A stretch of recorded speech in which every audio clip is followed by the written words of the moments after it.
Hey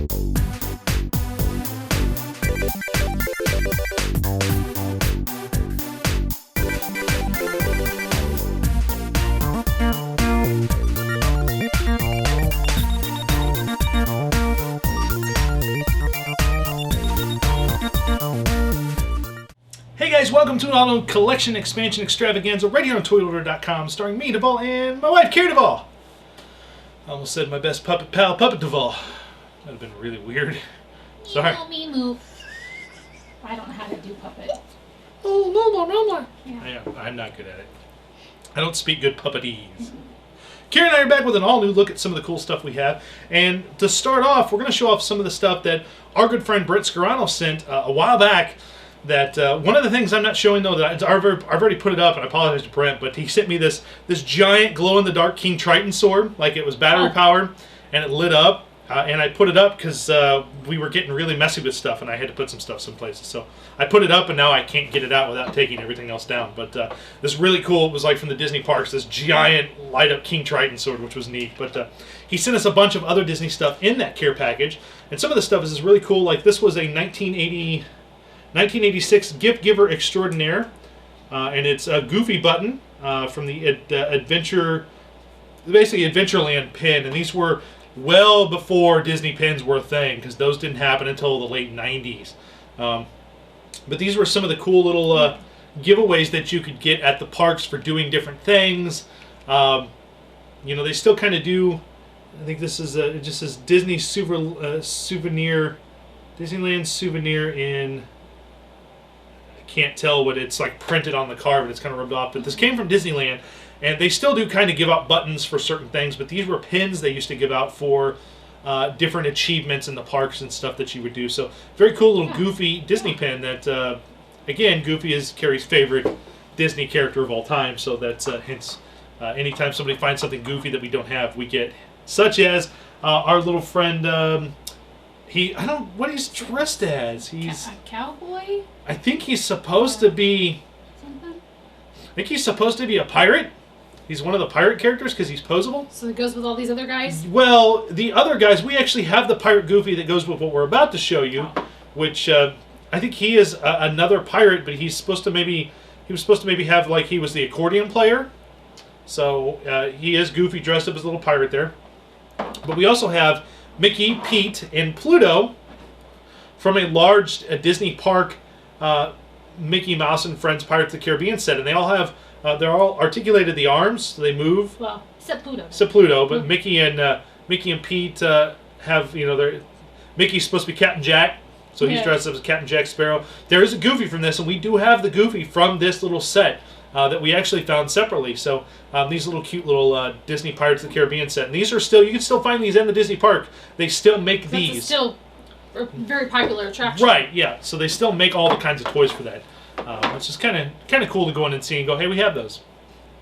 This actually, I want to say, is a Matchbox.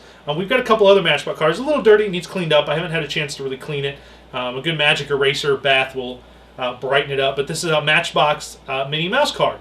And her little blue... she's way too big to be in that. She is way too big, and they did that a lot. We've shown off in the past the Popeye vehicles we have and some of the other character cars. They did a lot. Matchbox or Ertl would make these die-cast cars and then put plastic characters inside of the cars and sell them that way. So it was one of the Matchbox cars for Minnie, which was kind of cool. And I don't think we have a Donald, I think, in a Matchbox car, but none of the other ones. So this is kind of cool, and we'll probably use this next time we go on vacation. But this is a Disneyland Resort. Basically, it's a luggage tag, but it's a 3D kind of rubber luggage tag that you would write all your information stuff on your luggage and put it on there. And with the Disneyland Resort, maybe next time we go to California Disneyland, we'll put that on our bag because we've got Disney World ones we use that we've used for many years now. So it's always nice to have another Disney themed luggage tag holder because we don't get to travel it often, but when we do, you can't have enough Disneyland luggage travel holders. So, neat little Disneyland. And when we go, we can send this postcard. Send this awesome postcard. I'm not sure what year this is from. It's a little beat up, but it is the Disney gang riding Big Thunder Railroad, and it is a Disneyland It says, runaway thrills. Modern-day prospectors searching for Old West fun and excitement can find a gold mine of hair-raising adventures on Frontierland's Big Thunder Mountain Railroad, as Mickey and his pals will tell you once they catch their breath. And it is an original Disneyland, probably from the late 70s, early 80s, if I had to guess. It uses that Disneyland font that changed in the late, really early 90s, so it does use the old Disneyland font, but it was kind of neat to have in a little care package, a little... Yeah. We got a couple different yep, Mickeys. we do have a couple different Mickeys. They sent us. One of them was a wind-up Mickey, and he does kind of work still. You can see he's not. He does walk. Kind of gets stopped there, and he's kind of old. But the wind-up Mickey does still work, and he is from Tomy, from Japan, and it's probably an early Tomy release because the Walt Disney Productions logo is really old on it. So. I want to say he's probably 70s, but his eyes were stickers, and they're kind of, one of the eyes is kind of drooped off to the side a little bit, so he's like, little walking Mickey that's kind of cute. A little Sorcerer Mickey? A little PVC Sorcerer Mickey, probably from the parks, if I had to guess, or it's a little Applause PVC miniature, if I had to guess. But it's always fun to find Mickey in Sorcerer Mickey apparel. That's always fun. And then this really big Mickey from, I'm not sure, it's 86. It's Walt Disney Company. I want to say he was. He was a bubble blower. So you would put bubbles in him, and it's kind of morbid because you're blowing bubbles out of Mickey's head. His body holds all the liquid. So, but he's a little bubble blower, little Mickey bubble blower. That was kind of neat. So, and then the last couple of things we have here. One of them was this really neat Happy Meal Ronald McDonald. This little what looks like a watch. It's a little watch, but it actually has a compartment that opens up. That you could store, I don't know what you'd store in there, like but a rock. A quarter. A quarter. But yeah, a little Ronald McDonald watch there that kids could wear. Won't fit my wrist or Carrie's wrist because that's how small it is. I don't know, my wrists are pretty tiny. But yeah, let's go with our little... Yeah, it goes with our McDonald's collection. Yeah, we've got a rather large and continues to grow collection of Happy Meal toys that when we find new ones we need, we buy them. But a little Ronald McDonald watch to go with that. It's pretty cool. And then this is neat. This is just a little plastic... Kermit the Frog spoon. Just a little plastic spoon, probably from a kid's set. A little eatery set that came with a spoon and a fork and a knife and a bowl and a plate. But a little Kermit spoon. We didn't have a Kermit spoon. That's awesome from Brent. And then this is really cool. This is a very old Walt Disney World collector mini plate, and it's got a little leather strip or a little rope to hang it. Back here. That you could hang. We didn't have this. No, we did not have something like that, and it's. That is a very old. That is very 70s, early 80s Walt Disney World with the big stylized D with the globe Mickey inside of it. Yeah. So that's a very old 70s, early 80s Disney World collectible. So that's pretty cool. That's something neat to add to our collection we didn't have. So big thanks to our good buddy Brent Scarano for hooking us up with that cool stuff. We found this. We found the next few items here at a little toy shop in Davenport, Iowa, called Nancy's Toys. That Carrie and I discovered on Facebook while we were browsing Craigslist looking for toys, and we found listings for this, and we started looking at a Facebook page. We saw the pictures and went, oh my God, how far is that away? We need to go to that. It was it was like 2.5 hours. It was about 2.5 hours, just under 3 hours to get to Iowa from us to where it was in Davenport. So we took the trip one Saturday morning. We got in the car and took the trip and journeyed down there. And what's great about this place is that it's very, very small. Yeah. It's 2 rooms, and both rooms are just stacked with stuff. I mean, there's stuff piled up on the floor. On top there's of stuff everywhere. It's just like, for us, it was heaven because we were like, oh my God, let's dig. And we didn't know where to start. We walk in the door, and you're like, it was overload. Carrie's like, what are we going to let? I'm like, hold on. I'm like, I'm overloaded. I'm like, give me a second. I got to let me get my bearings. There was something I wanted. Yeah, it was like, and we probably dropped. No, we spent just a little under $100 in there. Yeah, so we spent quite a bit with her, and we're like, we'll be back every year. Yeah. As long as you're open, we'll come back once every 6 months, once every year, and see what else you find. But we found the little Ideal stuffed Theodore that wraps up our Ideal, our chipmunks in this style, this size. So we have a boxed Alvin. We have Simon that I got from our buddy Jeff May at a Toy Man, and now we have Theodore that wraps up our trio. So we now have all 3 of the chipmunks of this size, as well as the smaller set, and then of course the posable and all the wind-up. So yeah. We have a lot of chipmunk stuff, but this Carrie was kind of, she's like, you sure we don't have him? I'm like, yeah, we don't have him in that size. I can't keep track of what we have and what we don't have. I can for the better, for most part I can, but we did not have him in this size. So now we have cute little Theodore in that size. But He's cute. Carrie, he's got a little tear in his side of his clothes. Yeah, but that's all right. That's okay. Too bad your wife doesn't know how to sew. Well, I know how to sew, but not that well. Let's put it that way. And then we found, and one of the reasons we went was because I saw these in the pictures. We have a Monty Moose from Get Along Gang, but He's flashing people. I know. But she actually had a Zipper Cat and a Dottie Dog from Get Along Gang. And the thing that was cool about these stuffed animals is that they all had shoes and they came with skates. Like you could actually, the skates actually came off. So you could display them with or without the little skates. And all the Get Along Gang characters had these skates. And they actually are working skates. They do roll. Kinda, but they do roll. And that was one of the reasons we went, was because I was like, oh my god, she has two of these. They have their skates. We need to go. Like, I must have those. So we did pay. I think they were $15 a piece. They were, which is a little more than we like to pay for things like this. I know that, again, that makes us sound cheap, but we're thrifty spenders when it comes to the toy collection. We've amassed an amazing collection by spending wisely and waiting for the right deals. But these, we were like, well, we're here. Well, we never see them with their skates. Right.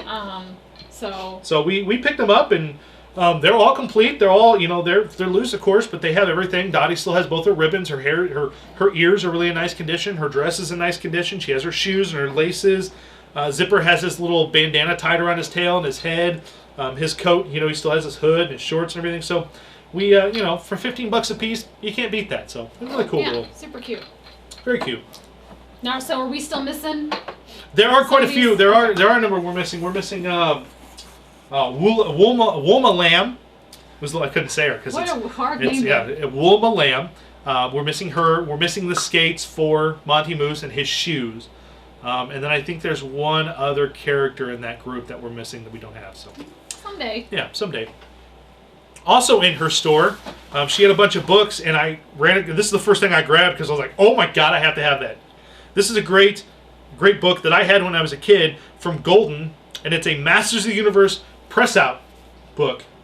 And you can make these 7 items. You can make this little magic screen. You can make Tila's hood. You can make a Skeletor mask.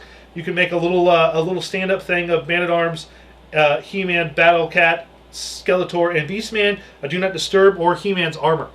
And what's cool about this is this has never been. Yeah, never been punched. Nothing has ever been punched in this book. It is all still together, which is pretty. Which is the reason I grabbed it, because I was like, I'm like the Tila. There's Tila's mask. Here's her hood.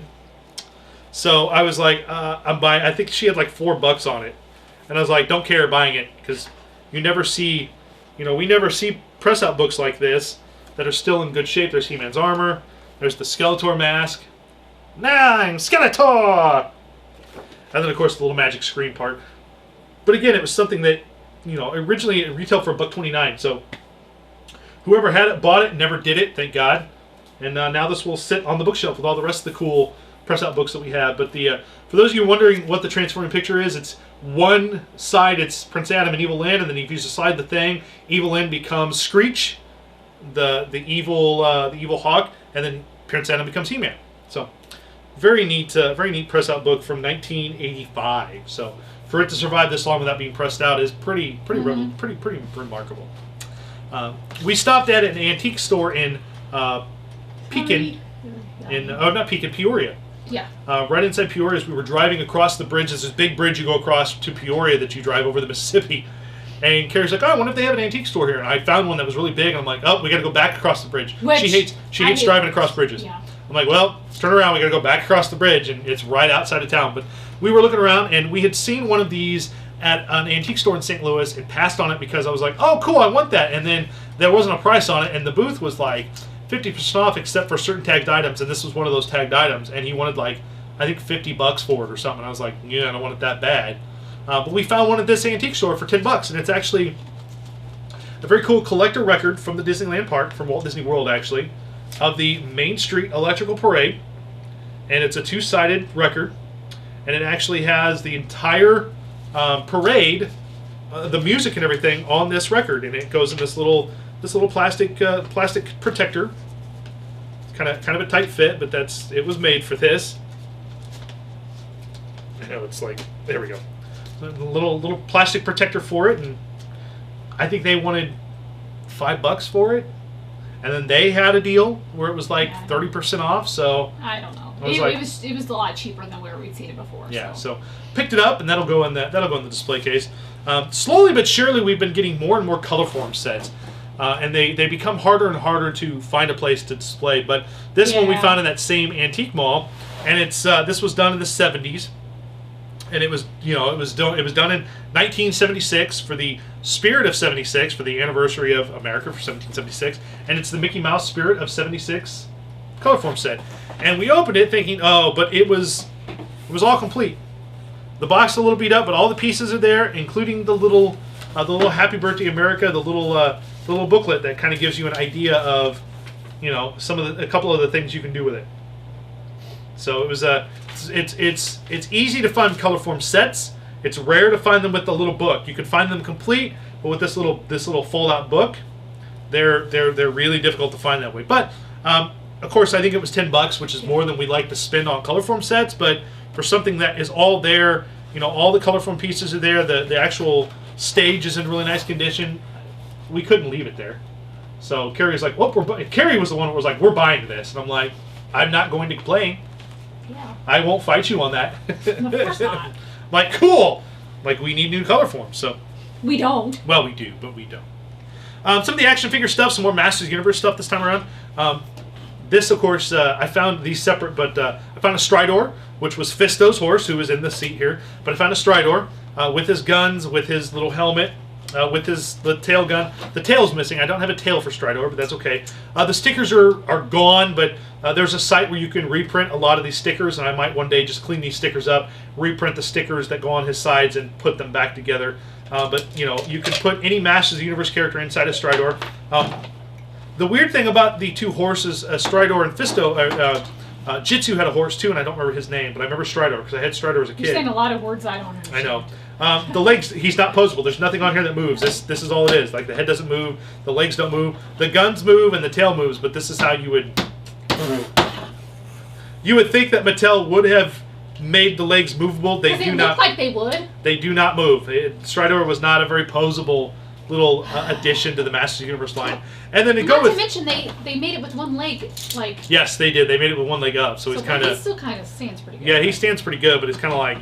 Yeah. So, nice to have Stridor. And then, of course, I found... a lot of the Masters figures that I now have, we bought at an estate sale that had a bunch of figures. They were all $1 a piece, and our goal was to buy all of them, but another couple basically ran over everyone and grabbed as much as they could before we could, which happens. But we got a lot of good stuff out of there, and a lot of the stuff that I kept were Masters figures that had their armor and stuff. And I found Fisto in that box, and he's still, and of course his fist still swings down, and the fist was posable, so you could move it and stuff. But the only thing Fisto's missing is his sword, which no, that's not a big deal. But yeah, you could put Fisto inside a Stridor, like so. So Fisto would sit in Stridor, so you could ride. And they used to make, there was a 2-pack at one time of Fisto and Stridor together, because that was Fisto's mode of transportation with Stridor. A while back we talked about Mossman on the show. Like 2 years ago. Well, I found Stinkor, and he still kind of smells. I smelled him before. I don't want to smell him. You can still smell patchouli on him. I don't But all Stinkor had was a little blue shield. He didn't have a weapon. He had a little blue shield in his armor. But I had Stinkor as a kid. I always loved... Is his head... Oh, his head's squishy. Yeah, his head is smooshy. Smoosh, smoosh, smoosh. I had Stridor when I was a kid, and it's always fun to see Stridor. Not Stridor, Stinkor. There's too many ors in this line. Skeletor, Stinkor, Stridor, Zor, Fisto. Oh, sorry. See, But Stinkor is a great character. I love that character. And then I found Battle Armor Skeletor.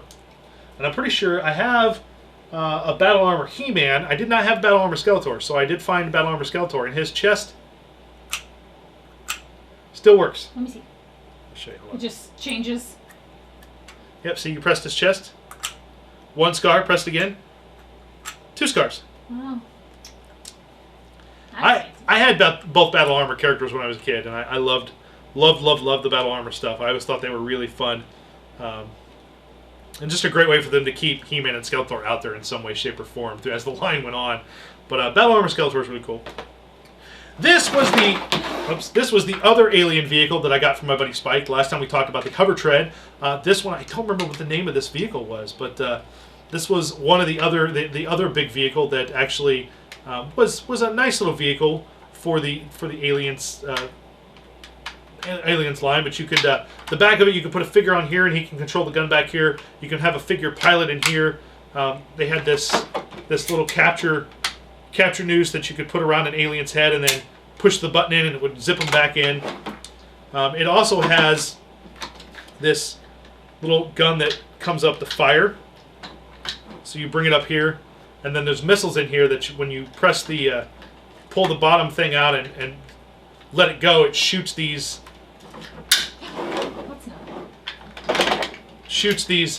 double missiles out of there. And those, I think there's like 3 or 4 of those missiles in there. But it's a nice little alien vehicle. There was some fun stuff Kenner did with these vehicles, and this is one of them that they did that I really think is a really nice addition to that line. And it makes a really cool display piece with its rolling wheels and all the little functionality it has, and the cockpit that opens it up. So very neat little vehicle. And then these are actually. Who made these? I don't remember if they were Playmates. Somebody will tell you. It was another company, but these are actually based on a comic book company. What? These were Ultraverse. Is that how he's supposed to wear it?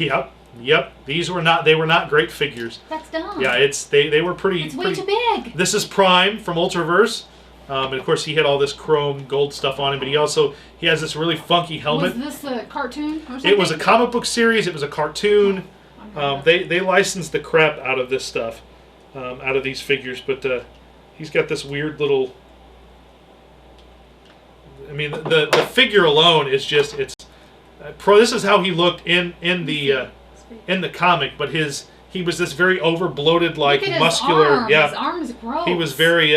Yeah. Prime was a kid who got coated with this weird mutagenic ooze stuff that when he got. I think when he got angry or got excited, he turned into Prime, the superhero, so he could fight crime. But he's got very Conan O'Brien hair. Yes, he does have Conan O'Brien hair.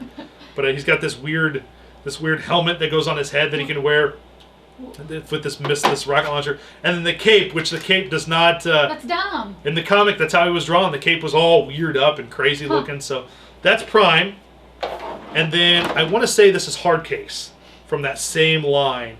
And I'm not going to take Hardcase. Is that a chick? No, it's a guy. Oh, so but I just see the ponytail. That's all I see. He's in this weird contraption, this weird jetpack that his feet peg into, his hands hold onto. Problem is you can't display him in this thing at all. I mean, you just can't. He doesn't work that way. Ugh. I mean, you could essentially leave his feet off the pegs and pose him so he's holding it on his back. But Hardcase is this line is. Sorry, this line is one of those lines that. I thought you were going to take him out of there. That's all right. I'll take him out. But you can kind of see the very, very simplistic action figure designs of this line. And the Ultraverse line was, again, it's one of those lines that you see a lot I see, especially these days, I find a lot more at toy shows. And usually dealers have them under their table. And they're usually $1 a piece in package. And that's when they go, they're $1. Why wouldn't I?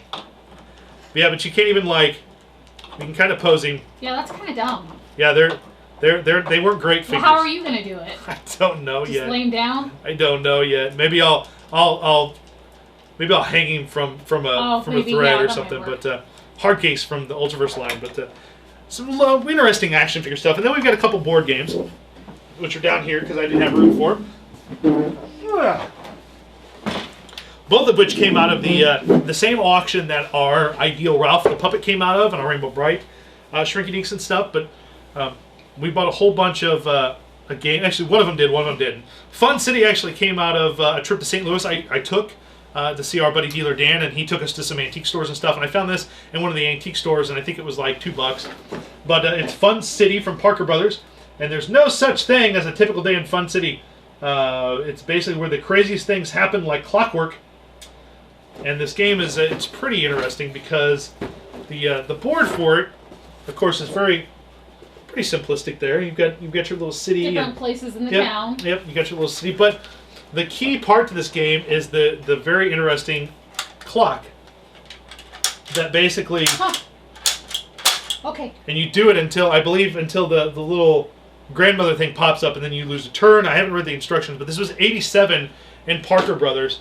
And, of course, you've got the Slog, I guess is her name, is the little character you're trying to beat. But Fun City, there's the instruction... The story is, it's 9 a.m. in Fun City, time to leave the Portlay Arms. Nice place, noisy tenants, you better get cracking. Do as much as you can before the clock strikes 5. You know how it is in Fun City, just as you're about to keep that date in the park, some pigeon ruins your hat and you're off to Fuddy's Duds. Or you're trying to beat a path to City Hall and a mugger comes along. By now you're so tired you fall asleep on the bus and miss your stop at the theater. Oh well, you can always make up for it with lunch at Chez Ralph's. Hurry up now, the others are already at the door. Have fun!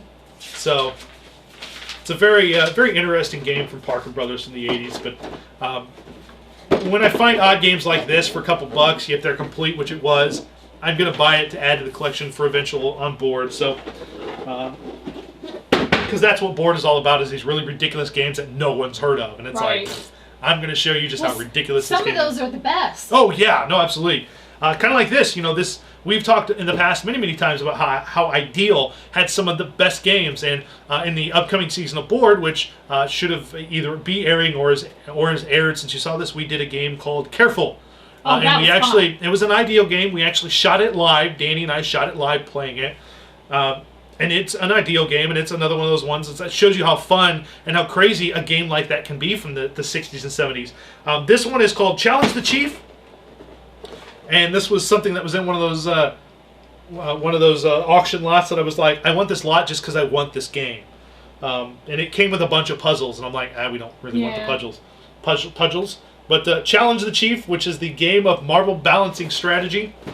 And again, Ideal games were so cool, and they're so like... Because a lot of times it wasn't just a board. No. With dice, and you just move somebody around. It was like always something really Ideal crazy. did a lot of great, it's all packaged, so you can kind of see, how you would win. The player with the most marbles on the side wins.